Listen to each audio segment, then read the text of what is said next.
Assalamualaikum warahmatullahi wabarakatuh. Selamat pagi, selamat siang, selamat malam dan anak Infosumber semuanya. Balik lagi di podcast Infosumber bersama Riani. Jadi siang hari ini Riani kedatangan salah satu mahasiswa berprestasi yang dimiliki oleh Sumatera Barat, berasal dari Universitas Andalas. Ada Reva Rahmadiansyah. Halo. Halo Kak. Jadi ada anak Infosumber ya.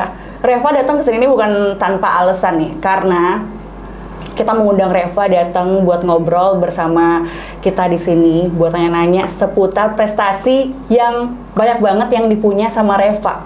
Bahkan Riani aja tuh nggak sampai separuhnya prestasi Reva yang Riani punya ya. Jadi daripada lama-lama nih, mending kita tanya langsung sama Reva.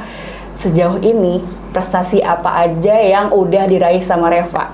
For information, Reva ini adalah salah seorang mahasiswa kedokteran dari Universitas Andalas. Kelahiran tahun 2000. Gen Z loh teman-teman.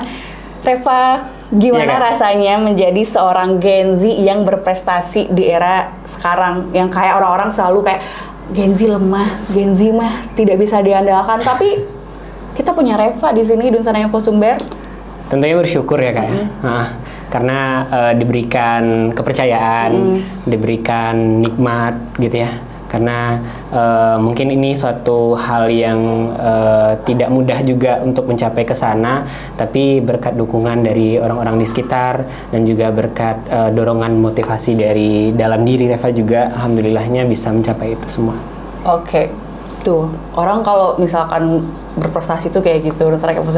Baru-baru ini ya, Reva itu baru balik dari Jepang karena kemarin itu jadi salah satu awardee dalam Scooters Young Leaders Exchange oleh Scooters dari Ruang Guru. Berangkat fully funded dari Ruang Guru ya? Iya. Itu boleh diceritain nggak? Kamu di situ kegiatannya ngapain aja? Oke, sebelumnya aku dapat beasiswa 100% atau fully funded dari Scooters by Ruang Guru ini di awal bulan ini berangkatnya. Jadi prosesnya itu sebenarnya sudah dimulai sejak 3 bulan yang lalu, kurang lebih Kak. Jadi dari awal registrasinya, waktu itu aku lihat ada brosur atau pamflet gitu di Instagramnya Scooters by Ruang Guru, yang di sana itu mereka lagi oprek mahasiswa atau pemuda yang ingin mengikuti kegiatan pertukaran pelajar ke Jepang. Dan Singapura juga pada waktu itu. Nah, aku memilih Jepang karena ya maksudnya sekalian dicoba aja gitu Kak, karena ya nothing tulus juga gitu kan. Terus seleksi tahap 1 diikutin sama 2.200 lebih pendaftar, kemudian lanjut ke filter ke tahap kedua. Di tahap kedua diambil hanya 10 orang untuk lanjut ke sesi wawancara. Se-Indonesia tuh? Se-Indonesia.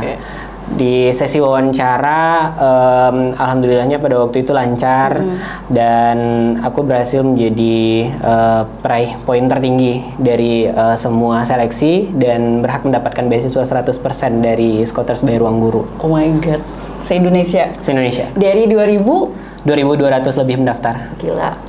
Kayaknya Riani aja ya, melawan 10 pendaftar aja tuh kayak Riani ranking 10 gitu.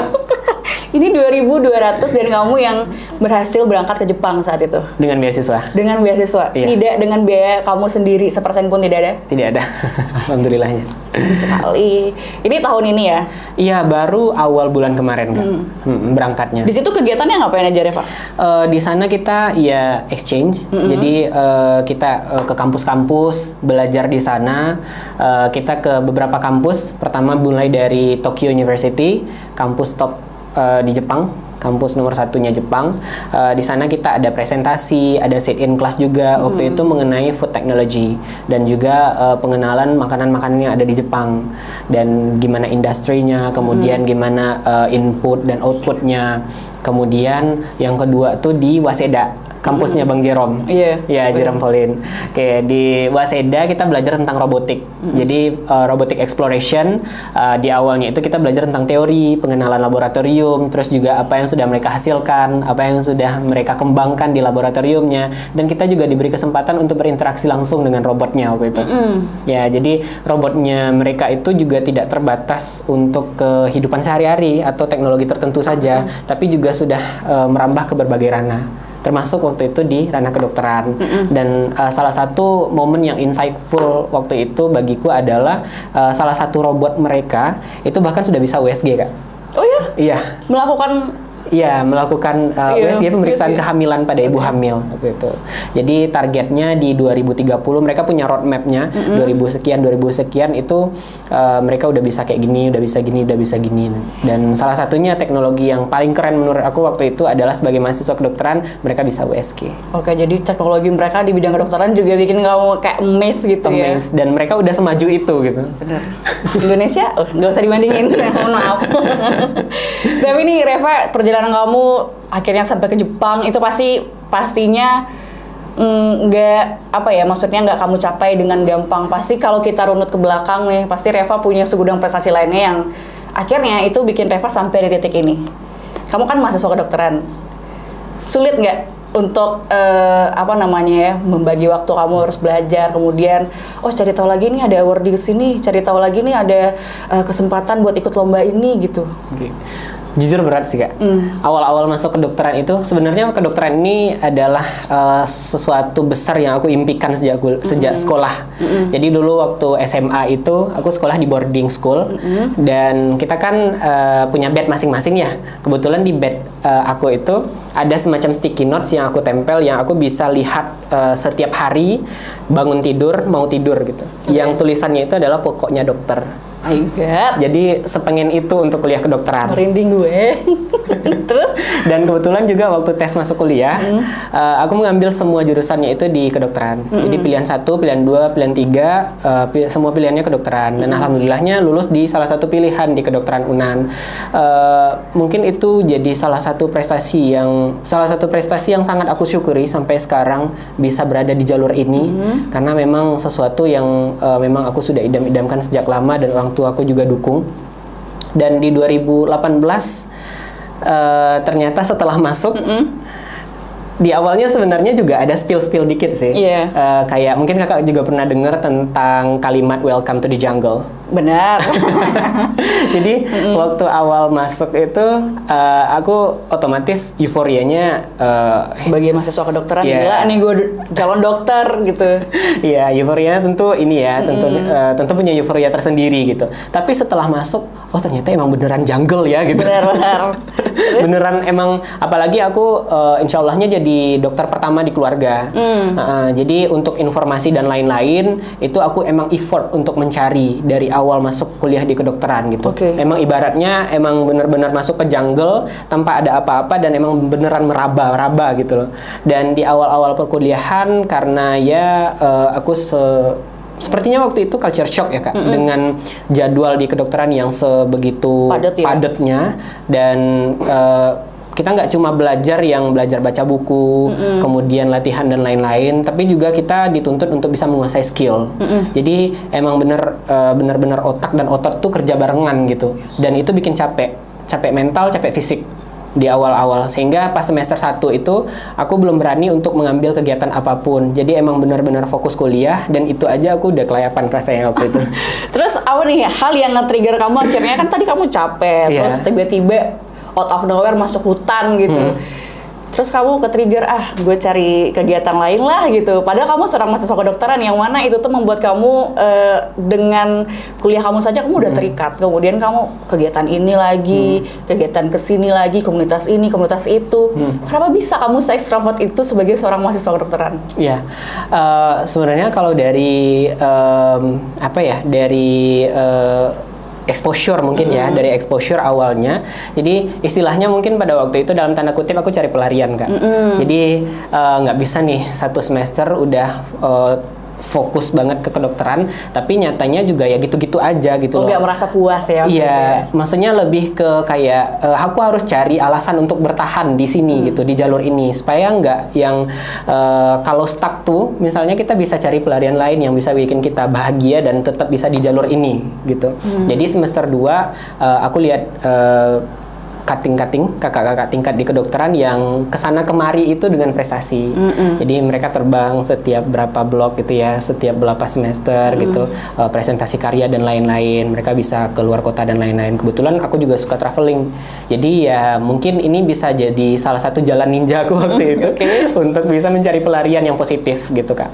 Nah semester 2 aku coba ikut organisasi. Aku belajar dari pengalaman kakak-kakak tingkat itu. Aku ikut organisasi riset. Namanya Medical Student Research Center di FK Unan. Nah, kebetulan waktu itu karena kating-katingku melihat semangatku waktu itu, aku ditunjuk menjadi salah satu koordinator untuk proyek pengabdian masyarakat ke kawasan perkebunan teh di Solok waktu itu. Dan itulah mungkin menjadi titik awalku untuk terus melatih diri, untuk terus mencari prestasi dan juga untuk menggapai mimpi-mimpiku pada waktu itu. Ke-trigger ya ternyata akhirnya. Wah, nggak cukup nih sampai di sini. Sebagai seorang dokter, aku harus mencari hal lain yang membuat aku harus bertahan di sini. Saat ikut organisasi itu, kemudian apa hal lain yang maksudnya yang kamu pilih yang akhirnya ini pasti akan mendatangkan prestasi buat aku gitu? Kebetulan dari dulu aku hobi nulis Kak. Dan waktu SMA juga pernah ikut event, terpilih menjadi salah satu anggota parlemen remaja dan presentasi di DPR RI waktu itu mewakili Sumatera Barat. Jadi aku melihat itu sebagai suatu hal yang bisa aku tajamkan sewaktu kuliah dan aku cari jalannya gitu loh. Dan kebetulan di semester 2 aku dapat jalannya itu, aku coba untuk ikut kegiatan esai ilmiah. Nah dari situlah aku coba untuk melatih diri untuk bikin esai, kemudian juga mempelajari ilmu-ilmu kedokteran dasar selain dari kampus. Aku juga jadinya bisa belajar lebih gitu Kak dari hobi aku pada waktu itu gitu. Jadi ya selain belajar di kampus, aku bisa implementasi apa yang aku udah pelajarin tuh ke karya gitu. Nah jadi ya aku coba untuk lahirin karya dan di semester 2 akhir waktu libur semester aku dapat kesempatan untuk presentasi ke Makassar waktu itu. Karena karya tulis ilmiah? Karena esai ilmiah. Oke, siap. Yes. Gila. Tadi aku ada catat dari profil kamu katanya dulu itu kamu juga jadi penerima beasiswa PPA dari Kementerian Riset, Teknologi dan Pendidikan Tinggi serta beasiswa Jarum Plus dari PT Jarum. Itu dapatnya tahun berapa? Terus kenapa bisa dapat itu? Aku dapat beasiswa PPA itu tahun 2019. 2019 beasiswa yang waktu itu dinilai dari IPK Kak. Dari IPK, alhamdulillah di awal-awal semester itu aku bisa maintain IPK aku di atas nilai yang mereka inginkan. Berapa? 3,5, 4? 5? Di atas 3,5. Oke, di atas 3,5. Di atas 3,5 dan waktu itu terpilih menjadi salah satu awardee dari beasiswa PPA. Beasiswanya itu diberikan setahun dan mengcover living cost. Jadi ada semacam tunjangan gitu. Kemudian di tahun 2020 beasiswanya selesai, aku coba cari beasiswa lagi nih Kak. Waktu itu aku daftar di beasiswa Jarum. Alhamdulillah terpilih sebagai salah satu penerima beasiswa Jarum se-Indonesia. Sejauh Reva kuliah nih sampai mau tamat ini udah berapa beasiswa yang udah Reva dapetin? Oke, kalau beasiswa 3 beasiswa. Tambah mungkin kalau yang ke Jepang itu dihitung beasiswa 4 dengan itu. 4 dengan itu apa aja tuh yang pertama? Pertama beasiswa PPA yang kita bahas tadi, kemudian yang kedua beasiswa dari PT Jarum Beasiswa Plus, beasiswa pembebasan UKT waktu itu dari Unan karena Reva dapat juara 1 pemilihan mahasiswa prestasi nasional tahun 2021. Terus? Dan terakhir ya beasiswa dari Scholars by Ruangguru. Oke, udah ada 4 beasiswa Dunstan Info Sumber selama Reva kuliah. Apakah kamu sudah pernah mendapatkan beasiswa seperti itu selama kamu kuliah? Tentu tidak. Nah, tadi ada yang aku highlight juga sebenarnya dari LinkedIn-nya Reva ya. Zaman sekarang Gen Z itu udah nggak pamer Instagram ataupun akun TikTok, pamernya akun LinkedIn. Jadi di akun LinkedIn-nya tadi itu aku sempat nge-highlight kalau selama sekolah ini ya, selama berkuliah Reva itu udah mengumpulkan lebih dari 150 penghargaan, bener? Kurang lebih. Kurang lebih. Iya. Oh my God. Apa yang dari antara 150 kan banyak banget tuh. Apa yang paling kamu highlight dari semua penghargaan itu? Juara 1 pemilihan mahasiswa berprestasi nasional. Itu se-Indonesia? Se-Indonesia dari seluruh kampus mahasiswa. Berarti kamu ngalahin anak-anak dari UGM, dari UI gitu? Ya. Oh my God. UI, UGM, you're not a thing right now. Dan itu jadi salah satu pencapaian apa ya istilahnya sejarah ya bagi UNAN waktu itu Kak. Karena sejak event itu diadakan dari tahun 1900 berapa gitu ya sampai sekarang UNAN belum pernah mendapatkan juara 1. Oh itu pertama kalinya? Dan itu pertama kalinya. Pertama kalinya? Pertama kalinya. Dan kamu yang dapat? Iya. Oh my God. Kita standing applause nggak sih? Aku standing applause. Keren banget. Gila. Tapi Reva ini kan dengan segudang prestasi, segudang penghargaan, apa sih dari semua hal ini yang berdampak ke kamu in a positive way ya pastinya? Yang berdampak tentu kalau bicara hal yang positif tentu nggak akan ada habisnya gitu ya Kak ya. Istilahnya kita kalau melihat dari sudut pandang positif, setiap nafas yang kita hirup tuh harus selalu disyukuri gitu ya. Jadi yang paling istilahnya mungkin yang paling membuat Eva tuh bersyukur gitu ya adalah dikelilingi oleh orang-orang baik. Jadi semakin banyak kita ikut kegiatan, semakin banyak kita ikut event gitu ya, kita tentu semakin banyak kenal juga dengan orang-orang gitu ya Kak ya. Dan tentu hal-hal baik itu tidak terbatas atau tidak putus dari satu circle atau dari satu community saja. Tapi dengan bertambahnya community kita, tentu akan bertambah pula chance untuk bertemu dengan orang-orang baik yang bisa mengarahkan kita ke jalan yang baik juga. Gila sih. Ini sejauh perjalanan kamu nih dengan segudang prestasi yang banyak ini, siapa aja sih orang yang berjasa ya di luar orang tua kamu pastinya itu sudah pasti. Siapa aja yang selalu support kamu, selalu temenin kamu mungkin ups and down kehidupan kamu dalam meraih segudang prestasi ini? Selain keluarga ya, tentu ada orang-orang hebat yang mensupport aku di belakang yang aku syukuri sampai sekarang. Dan mungkin di sisi lain people come and go ya Kak ya. Maksudnya ya kalau kita lagi di masanya ini gitu ya, orang-orang terdekat kita tentu ada gitu ya. Kalau di fase ini ada lagi gitu selain keluarga gitu. Tapi salah satu orang yang support dan memberikan exposure banyak ke aku dari zaman kuliah itu adalah dosen pembimbing skripsi aku, Dr. Rauza Sukmarita PhD. Halo Bu Dokter, Ibu Dokter ya? Iya. Jadi beliau kebetulan salah satu role model juga, role model aku juga waktu di kedokteran sampai sekarang. Karena selain dosen pembimbing, kita banyak sharing tentang ilmu-ilmu di luar kedokteran gitu kan. Entah itu ilmu kehidupan lah dalam konteks umumnya, dalam konteks besarnya seperti itu. Termasuk juga yang memberikan exposure kepada Reva untuk ikut kegiatan international exposure. Karena beliau juga lulusan Jepang. Jadi direkomendasikan. Ya, direkomendasikan, gitu ya? Diekspos lah banyak sedikitnya gitu. Jadi kayak memang benar-benar menguntungkan dari segala hal ya, relasi jadi banyak, terus kayak kalau dalam bahasa halusnya semua kegiatan kamu tuh dilancarkan lah karena kamu punya banyak relasi tadi kayak Reva. Nih Reva, ini aku cukup penasaran ya karena dari tadi kita ngomongin prestasinya Reva, terus kegiatannya Reva. Nih kamu juga adalah seorang dokter. Iya, udah lulus kan? Soon nggak? Soon. Ya. cukup ini sih sebenarnya cukup bikin aku speechless. Tadi pas di awal pas aku kemarin tuh baca kan dia ikut ini sedangkan dia harus koas juga, harus ngatur ini. Gimana sih cara kamu ngatur waktu saat itu? Ya. Jadi kalau dari aku sendiri manajemen waktu sama manajemen diri itu dua hal yang nggak bisa dipisahkan gitu ya Kak.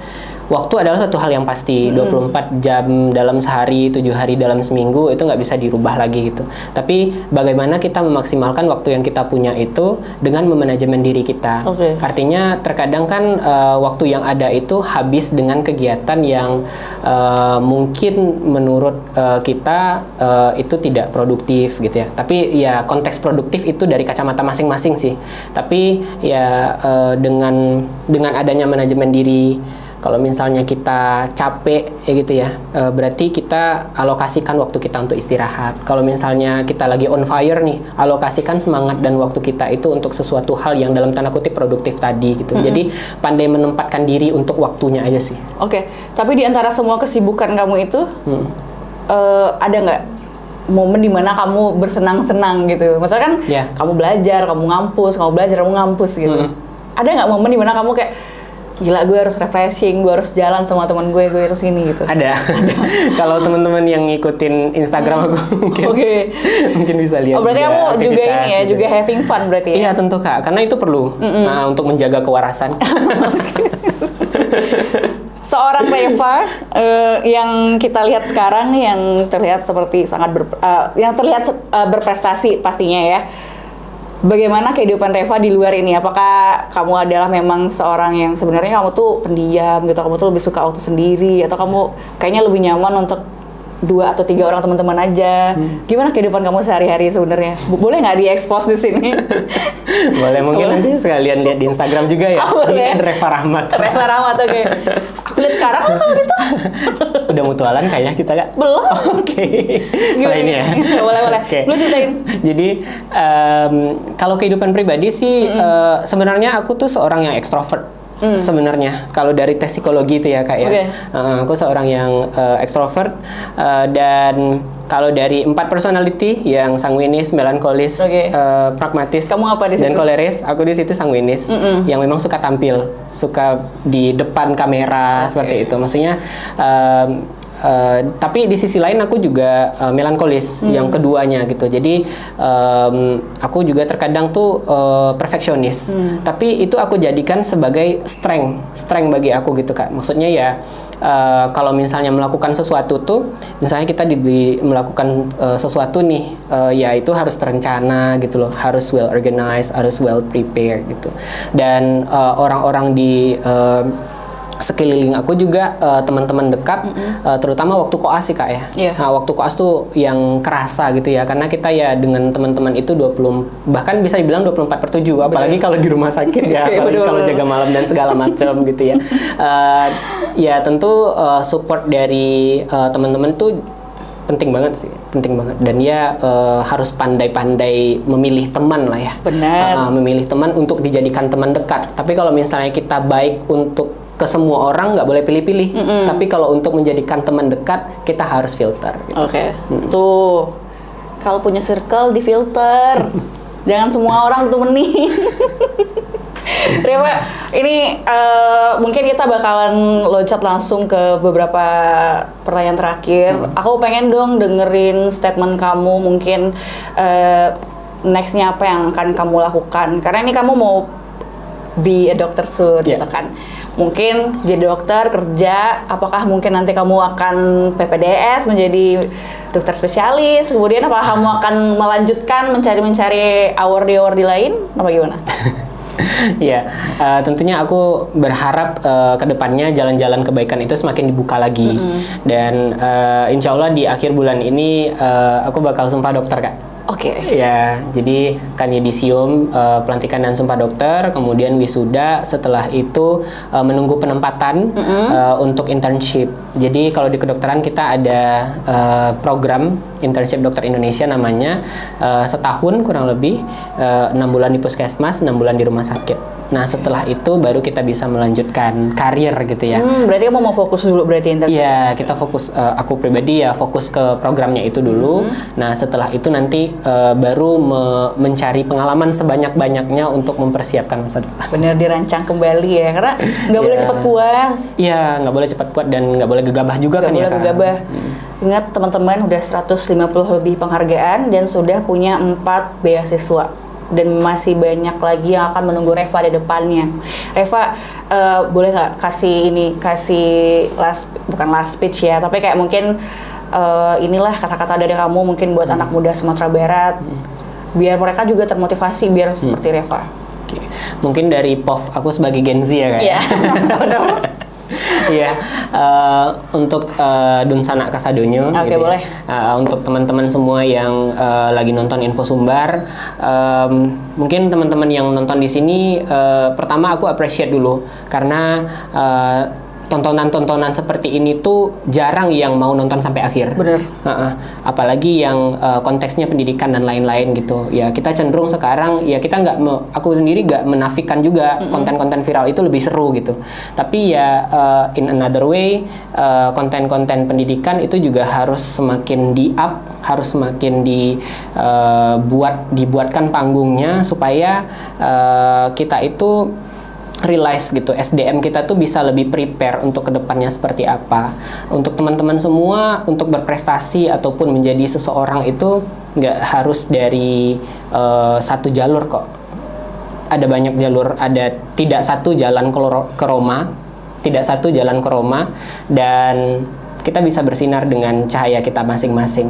Teman-teman mungkin minat atau bakatnya itu atau passionnya itu di bidang olahraga, kembangkanlah olahraga itu menjadi prestasi-prestasi atau pundi-pundi prestasi teman-teman. Ada juga mungkin yang memang bakatnya di bidang akademik, ya pertajam akademiknya, banyak belajar, fokus ke sana, banyak berlatih, cari pencapaian sebanyak-banyaknya, karena masa muda inilah masa yang memang kita benar-benar dituntut untuk mencari jati diri. Jadi jangan sampai nantinya kita menyesal ke depannya karena kita tidak menggunakan masa-masa muda ini untuk berkarya seperti itu. Karena aku pegang selalu prinsip aku dari dulu, Kak. We actually have our potential.